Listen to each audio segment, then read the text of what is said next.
If I told you what I had in my personal bank account, you would laugh. Like you would not even believe me. I keep basically just enough in there to cover my daily expenses, and everything else either goes to investments or Bitcoin. That's it. Like I hate holding cash. And I know you need to have cash on the sidelines, you need to be ready for the dip, blah, blah, blah. But the thing is like if you're just dollar cost averaging, okay, you're not going to get the absolute bottom, you're not going to get the absolute top. Who does? No one is that good of a trader. Come on. Hey guys, welcome back to the show. Today we have K-Dub, Crypto Zombie. Welcome to the show, man. What's going on? Thank you so much, man. I remember we were out in Dubai. I met you back in October, and we were trying to get a live podcast together, but our schedules were a little bit too hectic and things were nuts. So I'm so glad that we were finally able to do this. So thanks for having me on the show, man. I remember the first video I seen with you was with CryptoLark, and I think you guys were talking about Cardano. Oh, wow. So it was probably 5 or 6 years ago. And ever since I've been watching your daily videos. Love your intros, by the way. I don't know who does them, but amazing. I used to do them all myself, like literally, but then it was kind of like, it was a lot. So, but I mean, now there's so many like funny memes out there. I just kind of go on crypto Twitter, find something, and there's always something that's pretty funny. I always credit them. Obviously, if you want to find where I get them, they're always in the descriptions. But I like to add a little bit of light humor to the situation. I think sometimes people get a little too serious, with crypto. Like every move is freaking people out to the upside, to the downside, and I just kind of like chill, guys. Like if you're watching these videos, like I've been telling people, you are early. So let's have some fun here. My channel has had a lot of shifts over the years. As you could tell. People say I'm a Bitcoin maxi, I got the hat on and I mostly talk about Bitcoin, but it's not really that. I guess I'd say I'm as close to being a maxi as you possibly can be without being one, because I do still hold altcoins. But my primary goal is always to try to accumulate more Bitcoin. The maxis might hate me for saying that, but it's just true. I mean, there are opportunities out there that are not Bitcoin, but for me, I sleep better at night knowing that I have Bitcoin because I know where Bitcoin is going. So that's kind of why I focus mostly on Bitcoin. The thing is once you have a channel with a lot of viewers, people will take whatever you say. Even if you say not financial advice, it doesn't matter. If you say, hey, I'm buying this coin, I'm only going in with like 1%, somebody out there is going to go in with 100%. And you know what I'm saying? And I just feel like that kind of responsibility. I just try to keep it basic, macro. We look at Bitcoin. Bitcoin is what leads the markets. It's the tide that raises all the boats, essentially. And I think, with the ETF and everything that's been going on, for me, I think that really was the focus. I think that's what a lot of these bigger investors, these guys that are coming from traditional places right now, they're not going to be diving into like, Cardano or Chainlink or something like that. They're probably going to get their feet wet first with Bitcoin. So I think that, especially last year, while everyone else, there's a lot of people that were bearish, calling for like 10,000, 6,000, and we were bullish the whole year. And rightfully so, because it made sense if you looked at the charts. By the way, I completely agree with you. I am also, wearing a bee hat and an orange shirt, kind of a maxi myself as well. So 100% with you. The reason why I have some of my altcoins, which is only a small percentage of my portfolio, is to multiply my Bitcoin. So the goal is to accumulate as many Bitcoin as possible, like you said. So very similar in there. I don't even know much about altcoins. You have to stay, I feel like, up to date, look into trends, and I don't even trade myself. I'm so boxed in. I'm so invested in Bitcoin that I just buy and hodl. That's it. That's my strategy. That's majority what I do now is basically that. I mean, I do trade swing trades, but it's not like it used to be. I mean, I used to be taking like a trade every day, and it's ridiculous. And, I had some really hard lessons when I first started trading. And the thing is I actually had a really bad loss. I told you about this and everybody knows about this, and that's when I really learned about the whole greed thing, because what was happening was I was just nailing trade after trade after trade after trade. And it was like, I had nailed 10 trades back to back. I was like, I'm the smartest person in the room. And instead of sticking to my strategy, which is what you should do, I decided, screw it. I'm not going to take any profits. I'm going to double down and go all in. And literally got completely wiped out in one of those scam wicks. And it was really hard at first. Like I couldn't talk to anybody. Like I didn't want to like call anyone. I didn't want to speak to anybody. I felt like such an idiot. But I'm really glad it happened to me, because it was that sort of initial loss that I took that sort of made me a better risk taker and made me a lot smarter. And ever since then, I mean, I've done very well. And, but unfortunately it took a very, very bad trade and, that ego of, oh, I'm just going to keep winning forever. And yeah, unfortunately, sometimes it takes those mistakes. And when, for anybody who's getting into crypto, you're going to make mistakes. There's no doubt about it. And nobody knows what they're talking about, really. I mean, people come on my channel and they're like, oh, you're an expert. It's like, well, I guess I'm an expert in the sense that like I've been here for 8 years, but no one is really an expert because especially if you're trading is probabilities. This is a textbook falling wedge, so it has to break to the upside. Well, I mean, it does, 70%, let's say, of the time, but sometimes it doesn't. So like you just have to learn to manage that risk. And yeah, I would have to say that I'm glad, because even with the altcoins, I would buy these literally garbage tokens that, people are talking about because they're all, they're saying it's going to go up. So, I put money into it and now I lost 90%. And when I go back and I think about, man, if I had just bought Bitcoin, and wasn't so greedy and wasn't trying to chase the short-term 10X, I mean, I started buying at 2000. So if you look at the price now, that's not good enough. You know what I mean? Like a 20X isn't good enough. You got to get the 10X today.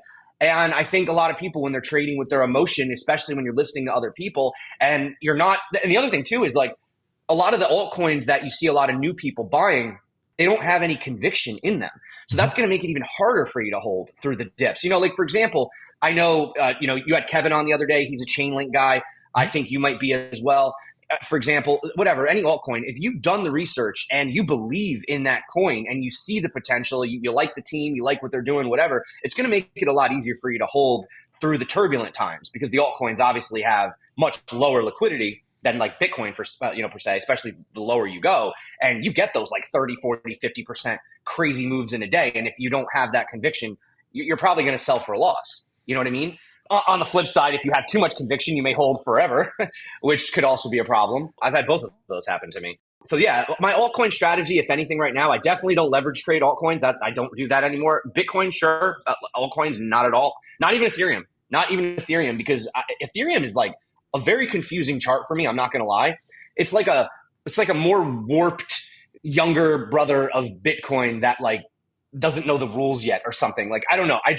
Trading Ethereum for me is just weird. I just buy, do swing spot trades. That's it. But for the most part, yeah, with the altcoins, if you want, buy some, hold it, see what happens. I definitely would not leverage trade altcoins, but that's my opinion. You guys do what you want. So many good things you said. So I completely agree with you. First of all, I mean, you are at the end of the day, your mistakes, right? So same, and the thing is, when you become comfortable and cocky, then is when you sleep. I was talking to a friend not long ago and I made a major mistake. So basically I sent to an address a wrong token and I lost the transaction forever, which was quite substantial. I've been trying ever since to talk to Coinbase, but they don't care. They basically said, well, there might be a tool later on that's going to allow you to do this. But in the same time, since I left the UK, they closed my account. So those monies are gone forever. And the reason being why I've done the mistake, and I'm telling here, maybe someone is going to learn from it, is like I was, in the beginning, I was like, okay, I need to move some crypto. I need to focus on the task, flip my phone, turn off the music, focus on the task, copy the address, verify the origin, destination. I usually check the first 4 and the last 4 digits a couple of times and I send. But I've done it for so many times. I'm like, yeah, I know now. I'm good. And I made a mistake, right? So like you said, luckily for me, I mean, it was still stinks because it was a lot of money, but it could have been worse. It could have been more money. So thank God I've done the mistake with that amount as opposed to maybe in 5 years, I would have done it with a major amount. So now it doesn't matter how much I'm transferring. I'm triple checking. Right? Yeah. So think about that now. That's coming from a person who's actually been in crypto, and now you can see why these other people are terrified to like hold their own coins and do their own transactions, which is a lot of the reason why, there was that mixed bag about the ETF, whether or not it was going to be good for crypto. On one hand, it's like, well, now it's, Wall Street controls it and forget it. It's full on manipulation and it goes against the ethos of Satoshi. This wasn't the vision. And I get both sides of the argument. I self-custody. And that is the one thing I will stand up for, especially, in the US. If they ever come out or they try to ban self-custody in the US, you will see me front and center fighting for that because I believe that is your right to hold your own private key should you choose to. But the majority of people do not feel comfortable doing that. And there is a very large untapped sort of demographic, very large, by the way, which is not going to do that, and the way that I had kind of broke it down with the ETF, everyone's like, oh, price is down, but this is a long-term play. The markets are forward thinking. We had that anticipation leading into it. Once we had it, we had the GBTC unlocked. There's some people who may have bought too high. They're looking to sell potentially for tax loss harvesting purposes. And then don't forget, once they do that, they can't legally buy back for 30 days, right? Because obviously now you're just trying to play the system. So there is that moment where even I had talked on the channel. If you look in November of 2004 when the gold ETF got launched, there was that anticipation leading up to it. And then for 10 months, gold traded sideways. There was sort of that accumulation period, right? And then that's when the blast off happened. And we saw a 325% increase in the price of gold pretty much over the next few years. It just kept going up. So I'm not saying Bitcoin's going to hang out for 10 months. I think lower market cap, pretty decent liquidity, the best liquidity really in crypto. I think that people might just be like I said, getting out of the high fees of GBTC, moving into other products, maybe some tax loss harvesting. And I think that as we get past the halving, as you start to get that interest, the ads, the commercials start going out, that people start, their friends are getting involved, because they're skeptical, right? But it's like, oh, well, my friend Bill, he just got involved with the ETF and I trust him. So, I'm going to dabble in on it. And the thing that we had said was the whole Michael Saylor 15-second phone call, right? Like even for us, right? You have to have your private keys. You have to maybe have a MetaMask wallet set up, or if you're doing Bitcoin, maybe you have it on a hardware wallet or something like that. You put your thing in, do it, verify, check. Well, these guys, they're just calling up their guy like, hey, Johnny, what's going on, man? Yeah, I heard you guys are doing the Bitcoin ETF. Just move 1% over. Just one. You know what? Do 2%. I'm feeling risky. All right, thanks, Johnny. That's it. Yeah. And the ability to gain that exposure is going to be massive. And another thing, I am anticipating at the time of this video coming out that we could have some potential, sideways, maybe even lower movements in the short term, but I'm extremely bullish for the year of 2024 long term. I just think right now we're in that kind of strange period. But for me personally, to look at it as a overall sell the news event, that's just ignorance. It really is. A sell the news event is like a protocol upgrading to mainnet, right? We're an Ethereum token and now we're going to launch our mainnet. That's kind of a sell the news event, let's say, just as something to throw out there, because that's like, okay, now we're on the mainnet. What next? That's it. That's the news. But with the ETF, it's like, it's not here's the news. It's here's the doors. Come on in. It's open. We're staying open. Totally different. That's only going to allow more capital inflow over time. Which is why, some people were laughing at me with the TA, but the TA worked. I mean, we hit the 0.618 fib. We had that level for at least 10 months we were looking at, and now we're having the cool off period. But this is perfectly healthy because, the faster you go up, usually the faster you come down, or not even necessarily the faster you come down, but the more you'll come down without having some of those healthy retracement bounces, rebuild the resistance as support. I think the ETF is going to be huge. I've been saying that, and obviously we'll see. It's only been like a week and a half, or 2 weeks, whatever. We'll see. You guys got to give it some time here, Exactly. I've seen the chart you pointed out with gold, talking about November on your video. And also, I think it's not a sprint, it's a marathon. So it takes time to warm up. And those people have to, like you said, there is some sort of a induction to the product. There's going to be commercials. There's going to be a lot of people pay to do advertisement on Bitcoin. They're going to go play golf, eat steak, discuss it over dinner. It's going to take time. Like you said, GBTC, 1.5% commission on fees. People will want to move it, but they have to sell it and wait this time in between. They'll probably go and buy BlackRock, which is cheaper. There's going to be a movement in the market. Some people have actually bought the GBTC for 40% off, which means they want to sell it to make profit and rebuy it. So, yep. I mean, there's going to be a lot. The halving is coming in next. So I think, like you said, nothing goes up on a straight line. We'll see a retractions, like 160% last year we went up. So it's okay to go down a little bit, to chill and then prepare for the next move. So I completely agree. Someone can be bearish in the short term, weekly, monthly, and be bullish in the long term. So you can, because, like we were saying, nothing goes up straight. So there is a correction in both ways. So I'm with you 100%. It's going to take time. I think right now is more neutral, truthfully. Not even really full on bearish. It's more neutral. And you can see that the S&P 500 actually is attempting to put in, well, actually it did put in a high, But you can see right here that what you kind of don't want is a double top, something like that, where you just get this big double top. Because as you can see, this is something that we kind of experienced back here. This is Bitcoin, where we had this, came down, put in a slightly higher high, and then ended up in this crazy downwards trend. Now, I'm not saying that I think that's what's going to happen at all. It could, I don't know. It's a very interesting predicament we're in. But, if you just look at right here, for example, these green lines all represent when the S&P had actually hit an all-time high. And then this represents what Bitcoin did after it. And, this is really the outlier, 2019, where Bitcoin just kept going up. You see, like it just literally kept going up. But basically in every other scenario, whether we were going to go down or go up, there was this period of sideways. You can see in 2012 right here, here's the S&P making all-time high, sideways, continuation to the upside. Here, sideways, we have this big dump, sort of reaccumulation here, and then we continue.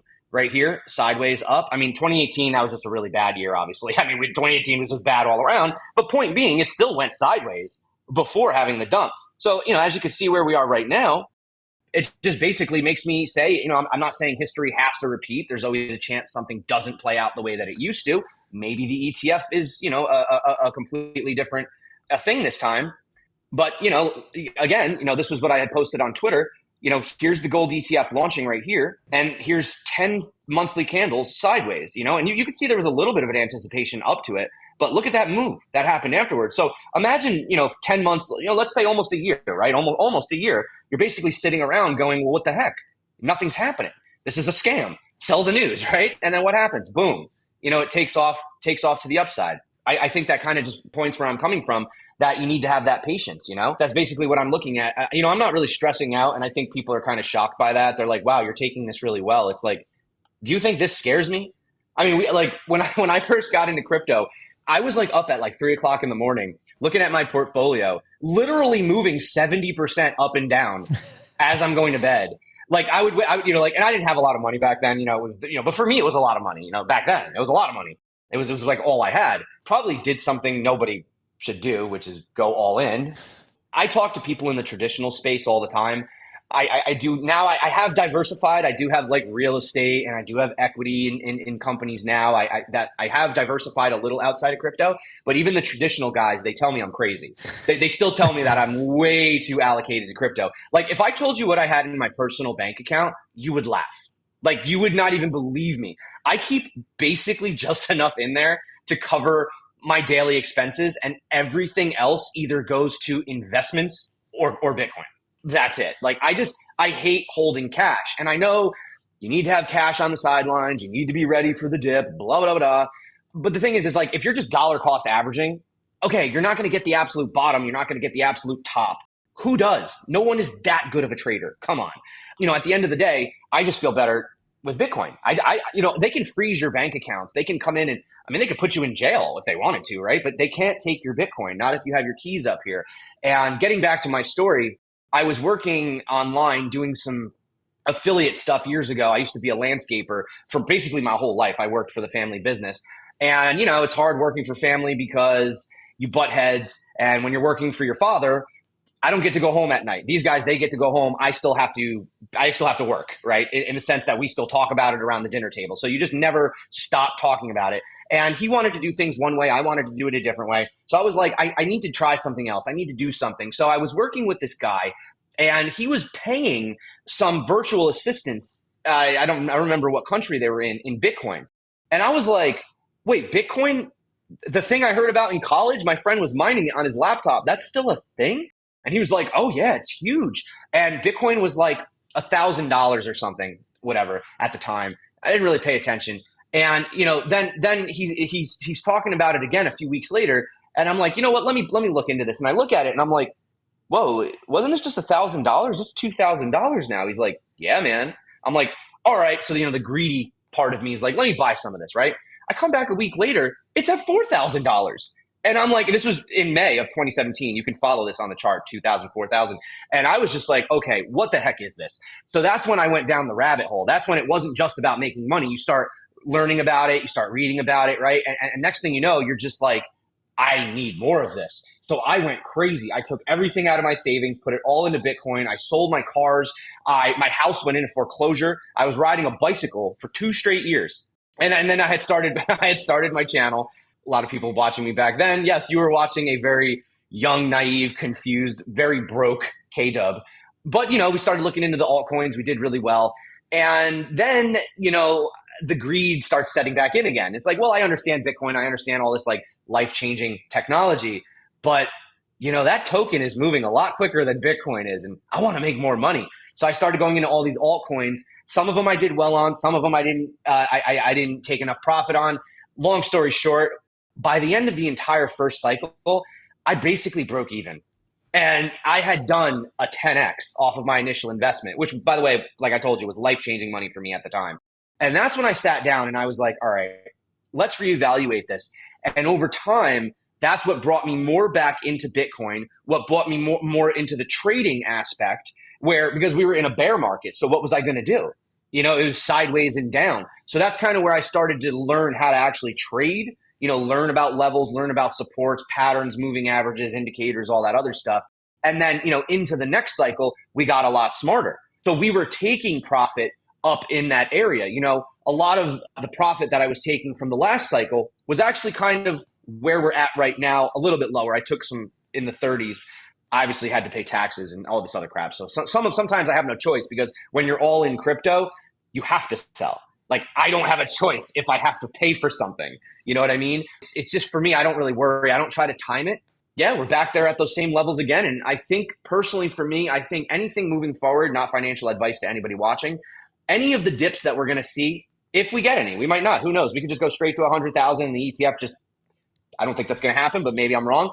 But I do think if we have any sideways accumulation over the next couple months leading into the halving, I think that those are going to be those generational buys. If you're waiting on the sideline, if you haven't stepped in yet, if you have a ton of crypto and you're comfortable, maybe you don't buy. Like, maybe once it's above 50, maybe just kind of sit on your position. But if you have no exposure, or you don't have enough, and you've been waiting and you don't have at least one Bitcoin, and I know that's hard to attain and it's going to only get harder, I would say you got to get off zero, man. And you have to try to get at least one. Just get that one, put it, set it, forget it. And then, play in the altcoins, do some Ethereum, whatever you guys want. I know, do Ethereum. It's like Ron DeSantis. Yeah, well, they can do Bitcoin. If you look at my original content, it was me doing research and then me sharing that research live.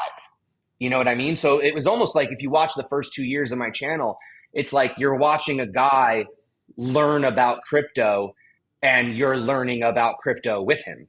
And now it's like 8 years later, it's like, well, I'm just sharing my experience now. Now I want to help those people who are new and might be going through those same emotions that I went through, which you do have to go through on your own either way.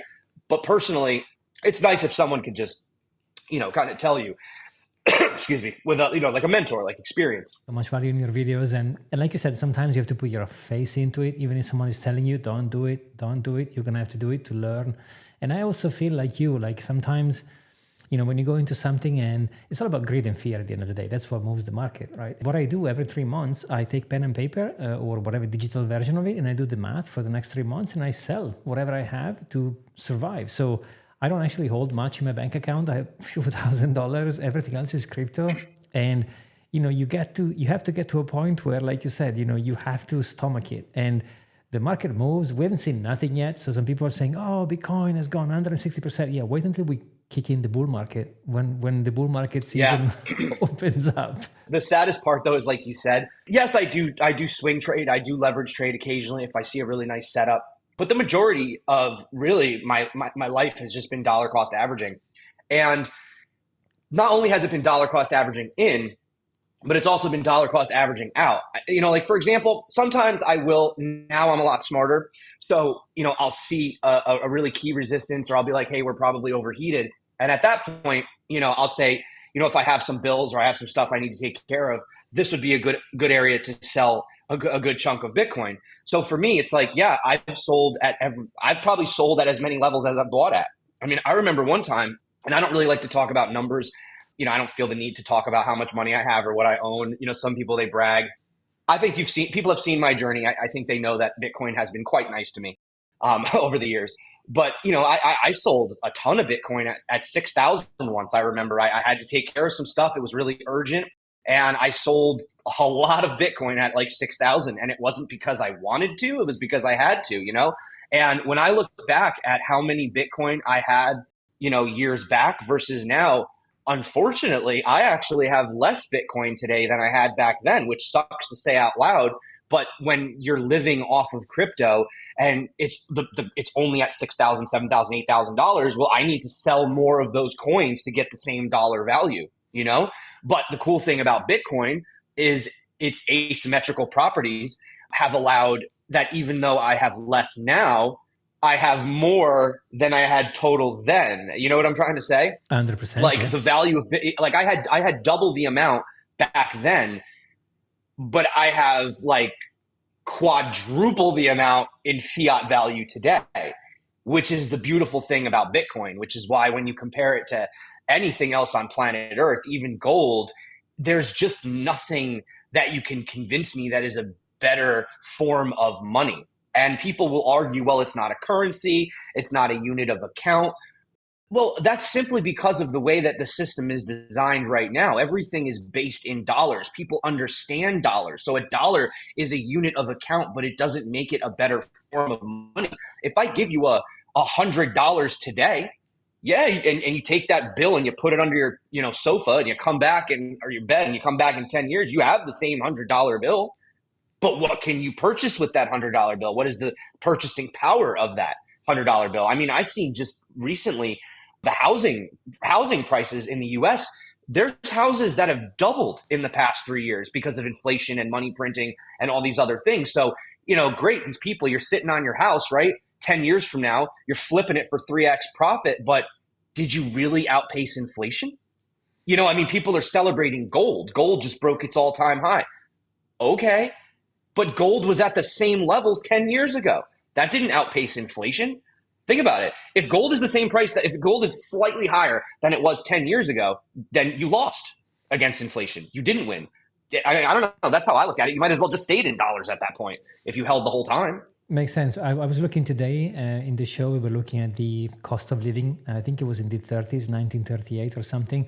And a average salary in the US was $1,700 and one house was $3,900, which meant basically a year, $1,700 per year, which means in 2 or 3 years, if you could take all your savings, I mean, I know it's not doable because you have to pay bills and everything, but the ratio was 3-to-1.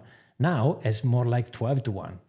There is no way if you take your salary per year, you triple it and you can buy a house. No way, that's not going to happen. You have to at least put another zero next to it, and maybe you can find some sort of a crappy house in some sort of a shady neighborhood. So the whole thing is designed to, like you said, to trap people in, because fiat is not going to work. So you have to diversify into assets, and then you open the rabbit hole. What is an asset? What is it you really own?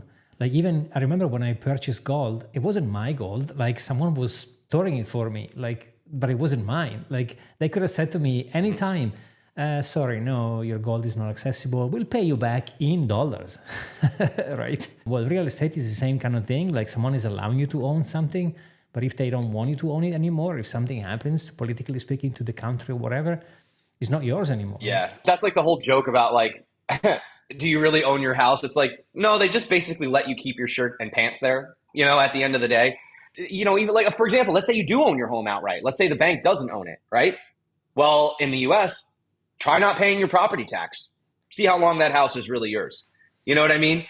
And that's, it's funny you say that, because I have real life experience in this type of inflation, because I built my house originally. I'm from New York. I'm in Florida now, as you could tell. I had to get out of New York, which is, by the way, not a friendly crypto state. Just throwing it out there. I would look. Hey, if they get their act together, I'd love to come back full time up there. I have my family up there, but until then, I can't do business in New York. It's impossible.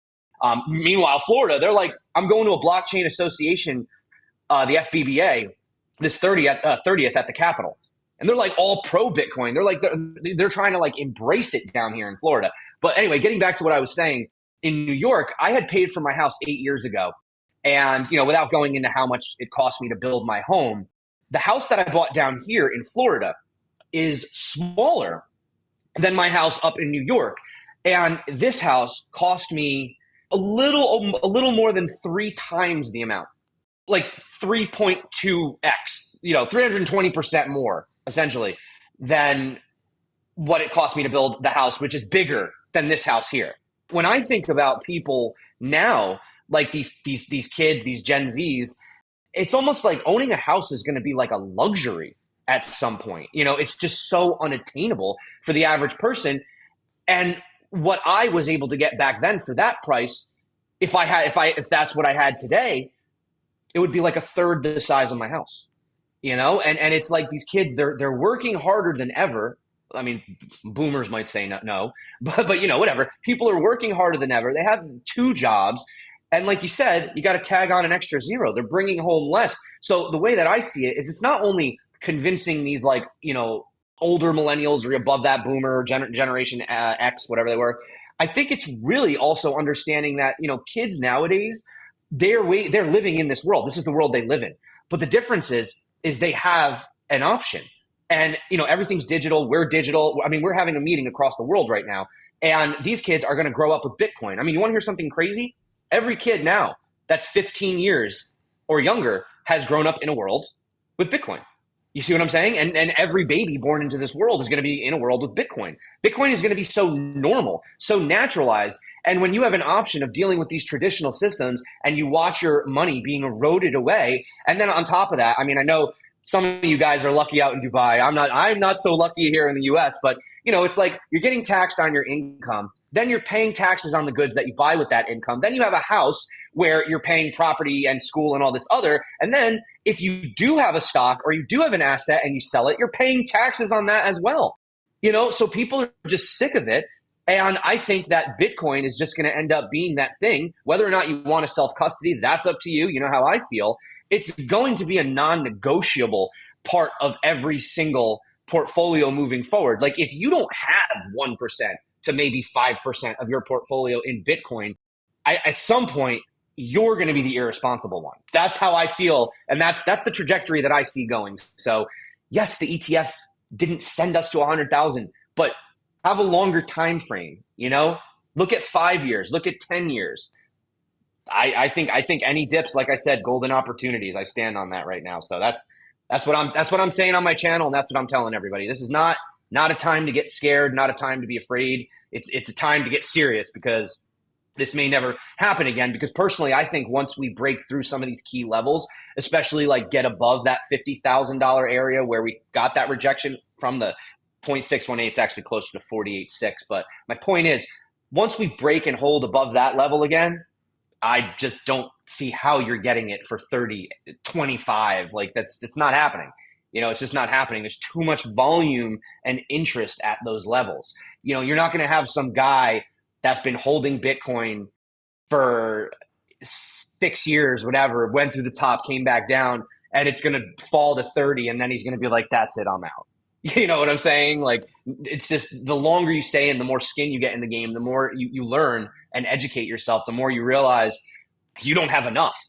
You don't have enough Bitcoin. That's the way I feel all the time. I feel like I never have enough, Yeah, same. Every day I tell myself I don't have enough Bitcoin. But you said so many good things. I completely agree. And it's so simple, Go in, DCA, stay in for 10 years or 2 cycles at least. You'll be fine. But then no matter what you keep saying on your channel, I say it every time I can. I have an opportunity to say it, I say it. And yet I get messages, oh, bro, I'm going all in Shiba Inu. I'm like, it's the most simple thing you can possibly do, which is take a portion of your money and every month, every week, just buy it and then forget about it for 10 plus years. You'll be set. You'll be fine. If you look at the Bitcoin cycle, most people, even if you bought at the top, like if you historically, let's just say you didn't DCA and you bought at the top of every cycle. You just bought the top and you just worst possible trader ever. Statistically, if you've held Bitcoin for 3 years from that top, you are generally still up 3x. Obviously the 4-year cycle, but these are just, I could show you how they do that. You could go to, there's a website, if anybody wants to go to it. It's, I believe it's dcabtc.com. And you could just type in there hypothetically, like, had I bought at this level, had I held for this long, and how much did I put in? And it is really incredible to find out that really the people who won long term are the people that just actually held. Because most people don't have time to trade. I mean, I have time to trade, and I don't even really have time to trade. You know what I mean? So I was going to be a full-time trader, which I had dabbled in that, for a while. But now, like I said, I like to do other things. I kind of got interested in equity in other companies. A lot of them are crypto related because it's the industry that I understand. But for me, like I said, I'm meeting with these guys. And I'm not a political person, I would never run for office or anything like that. But I do want to speak to these people. I want to talk to these guys in the suits, and I want to, explain to them that it's not like what Elizabeth Warren is saying, which, by the way, she posted something today about a source of how like crypto is used for all this illegal activity. And then like the users cited underneath it how the person she was citing in the report actually said that it was more fiat, and it's just like just hundreds of comments of there's like not one positive comment in there, and it's just really funny to just see how much like people are just waking up to how much a scam the traditional system is, and it's just really nice to see because if she had said that 3 years ago, I bet you it would have been different. But now that you've seen people wake up and understand that, I mean, really, they're not using Bitcoin for nefarious purposes. I'm sure someone somewhere is, but you'd be an idiot. It's traceable. If you're going to do something you're not supposed to be doing, you're going to be paying in cash. I mean, I don't know about you, but I don't think, well, I'm not going to say that I have a dealer, but I'm just saying if you did, you're probably not paying your man in Bitcoin. That's all I'm saying. He's probably wants the cash. Exactly. Let's use a transparent and open ledger to do some shady business. It's not going to go well. By the way, speaking about crazy people, have you seen Jamie Dimon, as I call him, that he came out and he said that Satoshi's going to come up at some point and cancel everything? And I'm like, dude, it doesn't even work. Like, first of all, Satoshi can't cancel anything. So everybody would have to collectively agree to burn their Bitcoin, which is not going to happen. These people, they don't even know. I think it's trolling at this point. I think they are trolling. And there's that famous video where Jamie Dimon says he'll fire anyone and then he's buying Bitcoin. I always tell people, like, don't listen. Like, watch what they do, not what they say. You know what I mean? Because the track record of these like corrupt people is basically say and do anything in order to maximize my gains. I mean, you have Elizabeth Warren, right? Not to talk about her again, who's got like, what is her salary? Like 100 and something, 180,000 a year. But yet she's worth like double digit millions. Like, where did all that money come from? Like, you know what I mean? It's just like Nancy Pelosi, right? She's the best trader in the world. She's out traded even the most profound. Jesus, her track record. We should all just stop right now. Stop watching Crypto Zombie. Just go watch Nancy Pelosi. She's the best trader there is. I mean, come on. These people, it's just so corrupt. And, with Bitcoin, it was the opportunity to get in before everybody else. With these IPOs, the average person doesn't get into that. Accredited investors and their friends, but the average person, they get to pick up the crumbs afterwards. This was the opportunity where you were able to front run Wall Street before Wall Street. And that door for them is closing. The days of the Bitcoin millionaires, if you don't own it yet, it's closing, but it's not closed yet. So, if you're here and you're watching and you're paying attention and you're still second guessing whether or not you should, allocate to more, you have to think long term here, because short term, yes, there are definitely, of course, just alt season is crazy. If you've ever seen it, you get 1,000x gains. Life changing money can happen in the altcoins, but there's a difference between wealth generation and wealth preservation, right? You can generate wealth. But it's like those people who win the lottery. They win a lottery, they get millions of dollars, they don't know how to do anything, they don't know how to invest, and they just spend all their money, and then they're broke again. And that's what happens with a lot of these altcoins. You'll make this life-changing money, but then, that's not enough. You get greedy, or, you do something else, and the next thing you know, or you hold for too long, and then they're down to zero. How many of them went 90% plus down, never return?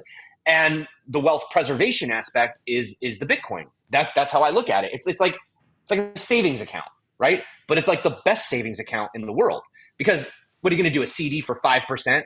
You got 3% inflation. How's that working out for you in 5 years? You're still not outpacing it. So why don't you go with the one that has the proven track record? I mean, you can't, it's only been around for 15 years. I get it, but it has an amazing track record. And, history doesn't repeat, but it often rhymes. And historically, you would be crazy to not think that Bitcoin would just continue up and to the right. you almost get tired saying it, like you get tired preaching it. They used to talk to me about crypto, and I would be the guy at the table. Like they would be like, I don't believe in it. And I would get all in their face. You don't understand. This is what this and now it's like if somebody comes to me and they're just like, I don't care about crypto, it's a scam. I'm like, you're right, it's a scam. Don't buy it. I don't care. I don't care. I don't need to convince you anymore. Do what you want, man. It's your life. It's your money. It's just like Sailor says, everyone buys Bitcoin at the price they deserve, right? So at the end of the day, and I couldn't agree more with you. I mean, 100%. Like there is an ongoing joke in the office because I said I measured the bottoms and I like big bottoms. So of course there is a joke now flying around. But if you even discount the top and you look at the bottom ever since the beginning and you measure the bottoms, this thing is going up. You can't turn your neck and not look into these things. And now we have Wall Street involved. Like you said, it's not a sprint, it's a marathon, which means it's going to take time. But there's going to be so many companies with so much money. Even look at Michael Saylor. We talked about the DCA. If you look into Michael Saylor, he's been buying the top consistently, and yet he's in profit. There is even a tracker, michaelsaylortracker.com or something. You can see all the green dots, and he's been buying. He's been buying consistently, and he's in profit.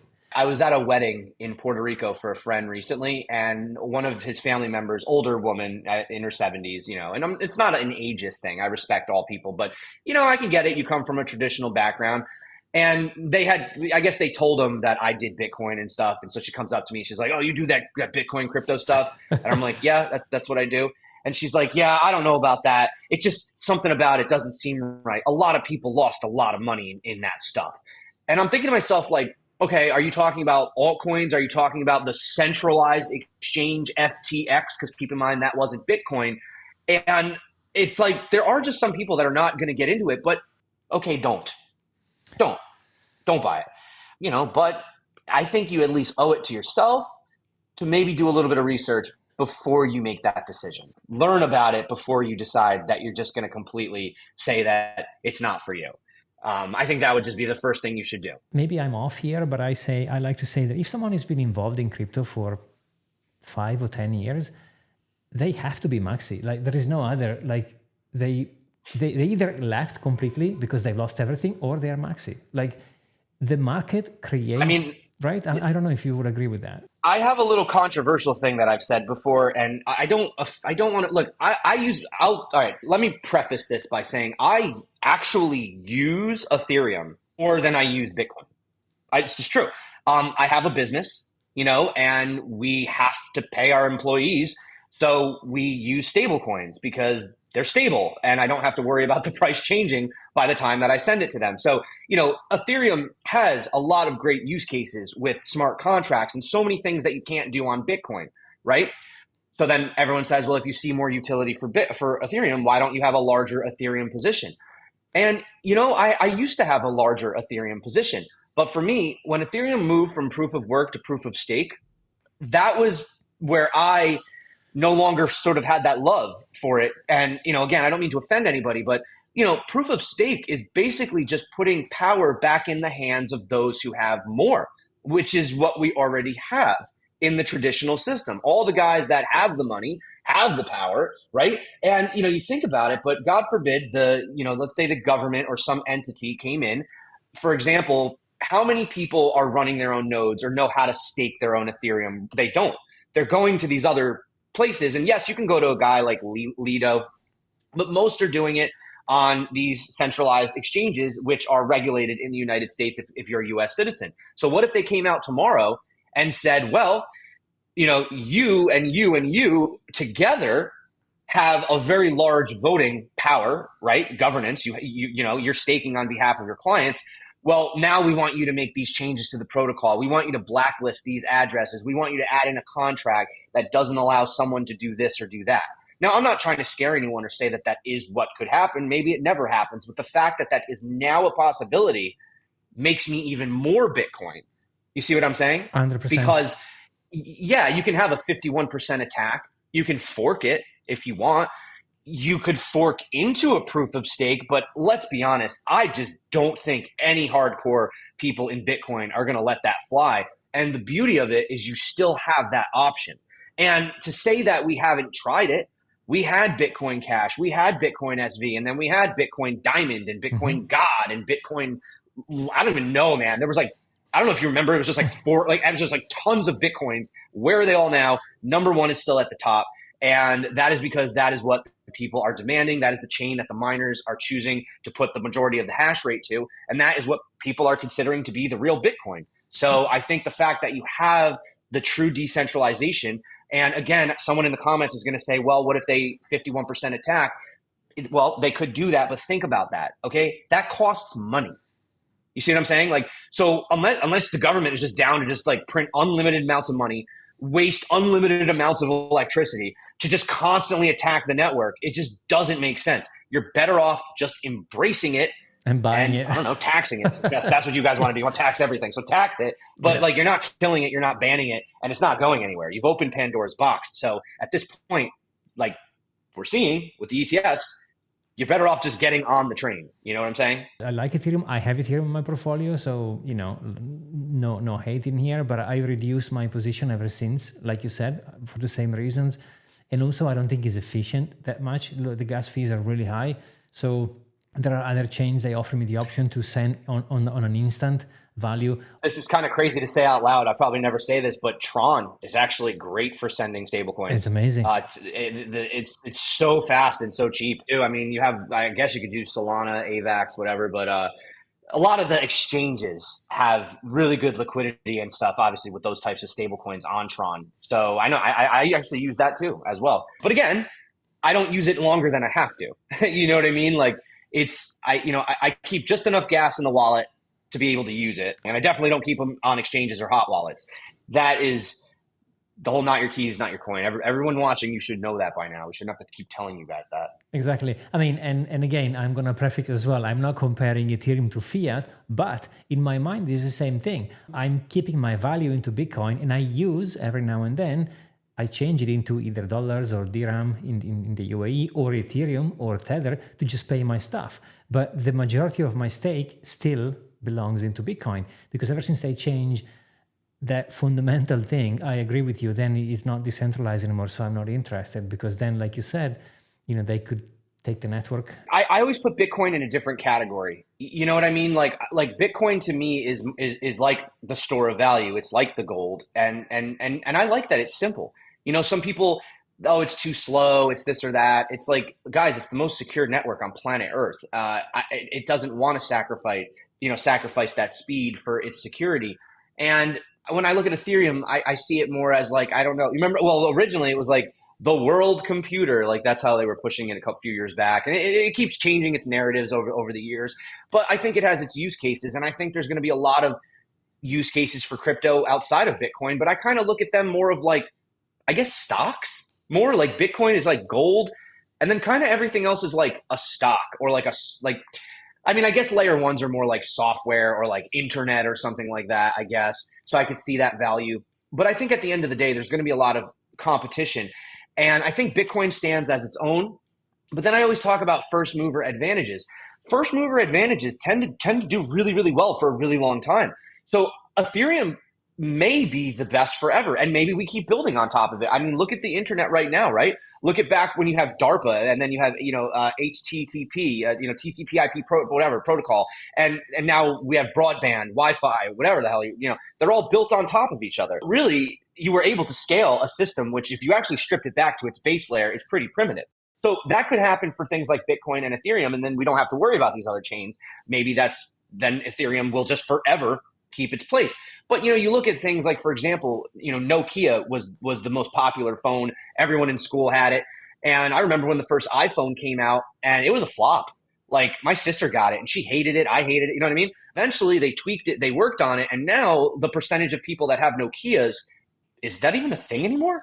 You know what I mean? Like, so sometimes being first mover doesn't mean Blockbuster versus Netflix. Well, one of them decided that they were going to move from physical to digital. The other decided they didn't want to, and it got left behind. So I think with Ethereum, if they can keep building on top of it and building, because it has the largest dev base, it has the largest user base, it has the most currently use cases compared just because of its time, then I think that's fine. But again, the fact that the reason that I hold Bitcoin is to get out of that system, to have my own something that I own that's actually mine. Whereas I don't feel like when I own my Ethereum, there's always this part of me that kind of doesn't feel like it's mine. I don't know why that is. It's hard to explain. I can't really put it into, or like when you own a token on Ethereum, it doesn't feel like something I want to hold for too long, And maybe it's just like the PTSD of being in these markets for so long. Yeah. But again, I agree. I just say,